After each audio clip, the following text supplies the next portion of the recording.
Hello, and welcome to Canadian Stacking. It's been a while since I've done a video. I've been busy with quite a few things that have been going on. Um, but yeah, I've finally had some time to come up with some decent stuff to talk about. And I'd like to start with what's going on right now in the world. Russia seems to have gone insane. They've invaded Ukraine.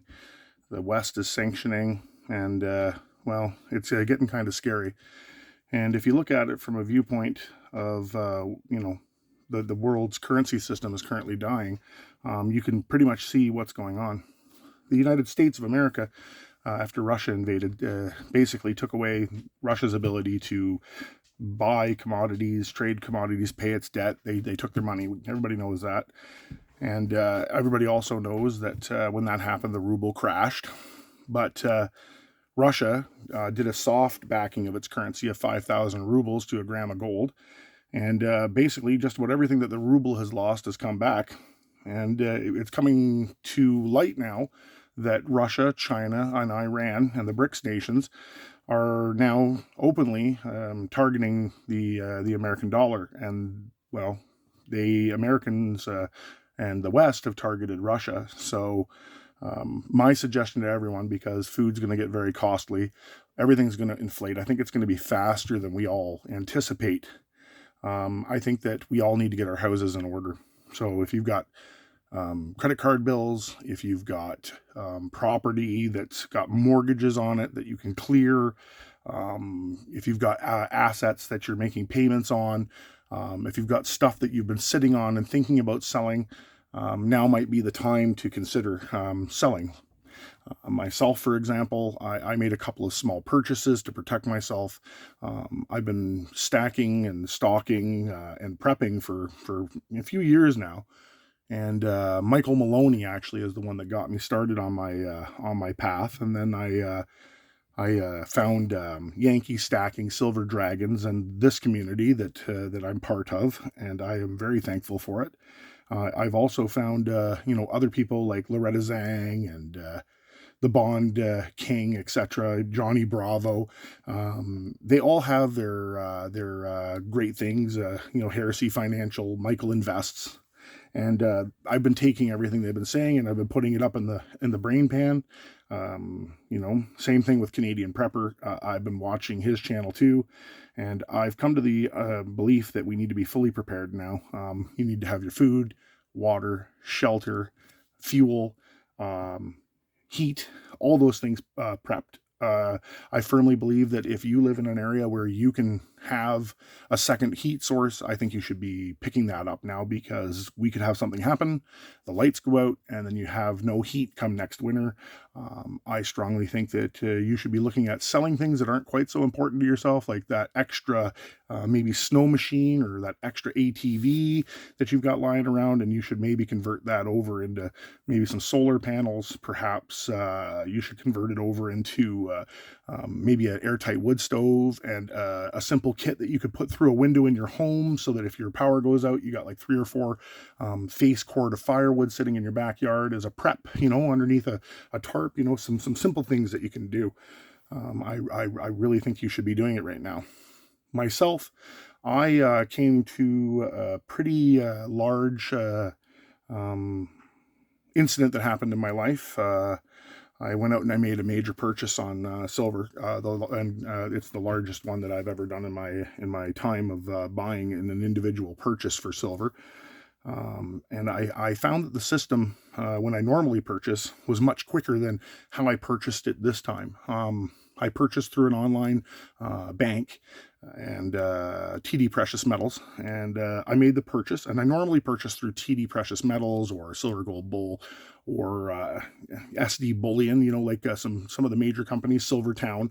And normally my stuff comes relatively quickly with a tracking number. Normally I purchase between 200 and 500 Canadian. I purchase like maybe half a tube of maples, or I'll purchase a tenth of gold. I'm not a very wealthy man. I've just been taking my time trying to stack, and while since my last video, I saved up all of my money for a pullback or a dip, and one came in place, and I made a purchase, and they sent me through TD a thing that stated that you know, your shipment's being processed 5 to 15 business days, and it'll be delivered. Now, my purchase was, so large that I couldn't take a home delivery, so I had to have it go to my local branch. So that was okay by me. Yeah, no problem. I'll wait the 5 to 10 15 business days. Well, the time went by, and I got a confirmation of my order, and then I checked my app, and it said processing. 5 days later, no, like it's shipping, no change in the status. Okay.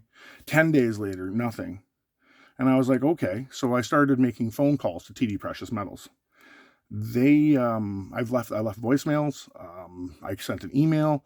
I got no response. And I'm like, well, what's going on here? So I waited, and 15 days, I called my branch. And my branch told me that it's still processing. And now when I'm talking days, I'm talking business days. So it's been over 3 weeks. And normally when I order and I have it shipped to my home, I have my product within 3 to 5 business days at most. It's right to my door. It's a great service. And I was like, what's going on? Well, a few more days went by, and I called the bank again, and they told me that they were going to contact TD Precious Metals because they weren't returning my calls. They contacted them and said, don't worry, your order's been processed, it's on its way. So finally, after I'd say 23 business days, over a month, my precious metals show up. And I was thinking to myself, why would you ever want to purchase and ship to a bank? During that 30 days, what could have happened? Well, the economy could have caved, and the bank could have held my metal and taken it away from me.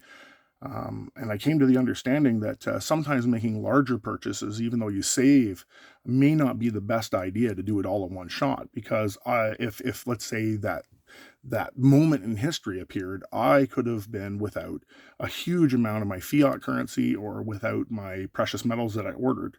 So I have come to the decision that because of how close we are, I think, in this financial situation with food prices going up, fuel prices and all that, I think I'm no longer going to be making large single individual purchases. So I think from now on, I'm just going to stick with my weekly buy-ins or my bi-weekly buy-ins, and ordering it and having it shipped direct, or I'll drive in and I'll go to a bullion dealer down in the city, and I'll make my purchase when I'm down shopping or something instead, because quite frankly, I didn't like the turnaround time. So, well, with that all said, I did, as I said, make a very substantial purchase. And this is it right here, and I thought I would open it up with you guys. I'm actually very happy with what I did manage to purchase. I saved, and this is the largest single purchase that I've ever done. And after I'm finished making this video, this will exit where I'm at, and it will go and be stored in another place and be safe there. But I figured everybody might like to see what I've purchased, so I will open up this box. We'll see everything that's in here together.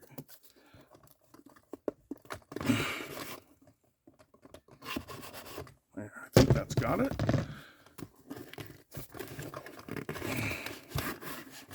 Well, at least I thought that had it.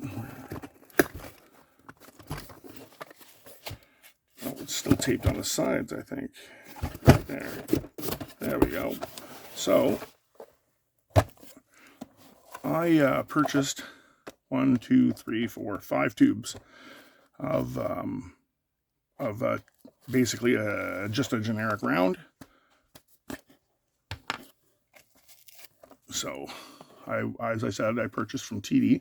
So I purchased 107 of their generic TD rounds.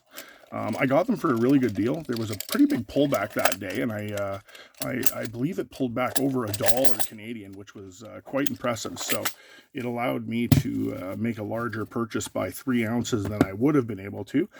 And I purchased, like I said, 107 ounces of silver. Let's count these. 1, 2, 3, 4, 5, 7 there. So we got 20, 40, 60, 80, 107. And then I purchased a single quarter-ounce bar. Once again, generic TD quarter-ounce bar. Now, like I said, I had been saving up since my last video to make this purchase, and it's a very substantial purchase for myself. And you know, it basically, this represents my belief in my Canadian dollar. We had the convoy that came through, and myself, I am a professional AZ truck driver. And I joined in the convoy, and I did the drive down, and I spent time in Ottawa. And our government didn't send a negotiator to talk to anybody. They didn't do anything to talk to us. You know, and they vilified us on television. My prime minister said some pretty awful things about the convoy and about the people involved in it, and it was eye-opening, because I realized that the country could turn anybody into a villain. You know, the fact that we wanted freedom, we wanted our borders open back up, we didn't want to be forced to take medical treatment if we didn't want it, and our government literally crushed us. They sent in hundreds and hundreds of police officers from all over the place, including in Quebec. Those were the guys that were all dressed in green. They sent RCMP, they sent horseback, they sent everything. And they basically crushed us and drove us out of Ottawa. And I came to realize that my country really isn't as free and democratic as I thought. I was actually quite upset. I realized that even when you're a large protest, and by large, I'm telling you, people were lined up on the road for 200 kilometers all the way into Ottawa. And I drove my truck down, and I was receiving fireworks, chants of thank you, people cheering. I was leading the convoy with my truck in the front of our whole company that went down, and I was made to feel more Canadian and more loved than I had ever been by my country in my entire life. And I'm like, things are going to change. And I get down to Ottawa, and I see all these people that come out for us, and I was like blown away by it, because I had never seen that many people come out, and this is in the wintertime. You know, we're talking, it was like negative 35 degrees centigrade, which is like negative, I think that's around negative 30, negative 35 Fahrenheit. It's super cold, and they were all standing outside, and they were cheering for us in that frigid, very cold temperature. And I was like, we've got this in the bag. We're gonna go down there, and things are gonna change. And I found out, to my rude awakening, that our country is so far gone from the country that I grew up in that the government can crush pretty much just about any size protest. It feels like they lied on television. The networks covered everything up. It wasn't anywhere near what they said it was, and you know, like I just couldn't believe what happened.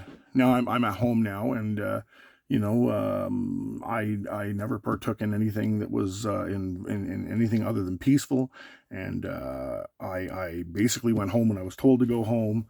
Not that I didn't want to be there, just you know, I just believe you go and you get told to go, and the day that we were told literally by force to go, I left, and I never parked my truck downtown, but you know, I did show up from time to time and join in, but I just literally couldn't believe that that they didn't send anybody, not a mayor, not a member of parliament, not a member of provincial parliament. Yeah, we had Randy Hillier show up, and yeah, we had Derek Sloan, and we had Maxime Bernier show up. But these are small leaders. They're not anybody super important. Like, let's say the mayor of Ottawa would come to talk to us, or the premier Doug Ford, or the deputy, even the deputy prime minister Krista Freeland, or any member of cabinet. Not a single one of them came out, or even maybe a token person coming from an opposition party, like nobody came from the NDP, and they say that they're the working man's man. Nobody came from the Bloc Québécois. No one came at all, and I found that shocking. And it told me that all sides of the government are actually working right now, I believe, in the interests of totally themselves, and they don't really care about what's going on for the people. So I truly believe we're at an inflection point in history, and I truly believe that you need to be stocking up on food, heat, water, making sure you got you're growing your food right now. Make sure you're growing your tomatoes, your lettuce, anything you can grow in your yard. Plant some trees like apple tree, pear tree, whatever you can do.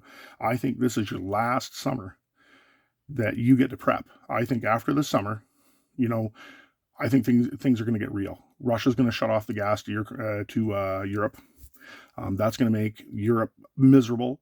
I think that this mega drought that we're going through right now in North America, which is once in every 1,200 years, they're saying, it's going to debilitate and cripple the Western food crop this year. Russia's not shipping food. Ukraine's not shipping food. Brazil's not shipping food. And everybody's like, oh, India will ship food. They make lots of food. India is part of the BRICS countries. So when things go down, I don't think India is going to be on our side at all. I think we're going to find out that this is the end of the road for the petrodollar, and that things are going to change, and we're going to have to come to some realization of realizing that our country's spent us into a hole, and now they're going to tell us that we own nothing and we're going to be happy. That's because they're going to take it all, they're going to buy it all, and we're going to be left with nothing, and we're going to be subjugated. And I think we're going to go back to the way that it was with the feudal system before, ladies and lords, but they're not going to be called that. And basically, we're going to be run. And unless you're on the right side, you're not going to have a happy life. And I truly believe that silver, which is God's money. I'm not saying anything that I don't think is true, but silver is God's money, and it's in the Bible and it's talked about. And Jesus was betrayed for 30 pieces of silver. And if you look at the value of 30 pieces of silver, that's in Canada, that's like at current prices, it's about $1,200 Canadian if you were to get the real McCoy delivered to your door. And if you look at World War II and you watch a couple of famous movies like Schindler's List, and you realize how much money Mr. Schindler paid to save the people in that movie, it worked out to roughly around 30 ounces of silver. So you, I believe, really need to stock and make sure that you have at least 30 ounces of silver per person in your family, and a cushion, I think, of 100 ounces of silver to run your home on top of that. And I believe that you should have a certain amount of gold. I myself try to stick to a quarter ounce of gold for every 100 ounces of silver that I own. I'm a little higher than that right now, but that being said, I think as a bare minimum you should have, if you can afford it, like I said, 30 ounces per person, 100 minimum, and I would say an ounce of gold if you can afford to put that away. I know it's a lot of money for some people, but if you've been prepping a while and you've been preparing and you've been listening to all these other channels like myself, you've had years, and hopefully you've managed to get that. This is not financial advice. It's just my beliefs. I believe that with a family of 4, if you can manage it, you should have at least 250 ounces of silver. And if you can, at least a couple ounces of gold, you know, and go from there. And if you have that cushion and you have your food prep, I can't say enough. For every family member that you have, you should try to have 3 months of food. Like, I'm talking everything that you're going to need for 3 months in the back room. You know, your toothpaste, your shampoo, your everything that you have. Buy extra bottles of high alcohol content wine. They stay for a long time. They're cheap. It's going to be a tradable commodity. I really believe that you should stock up on this stuff. Get some extra cigarette lighters, stuff that you can trade, can openers. You know, make sure that you're ready to go. And you know, I truly believe that we're almost there. So you know, with that being said, I really appreciate each and every one of you that have listened to this video today. And you know, I hope that everything works out and that I'm dead wrong. And you know, with that being said, you know, I really appreciate everything you've done. Thank you for watching. Bye for now. Canadian Stacker.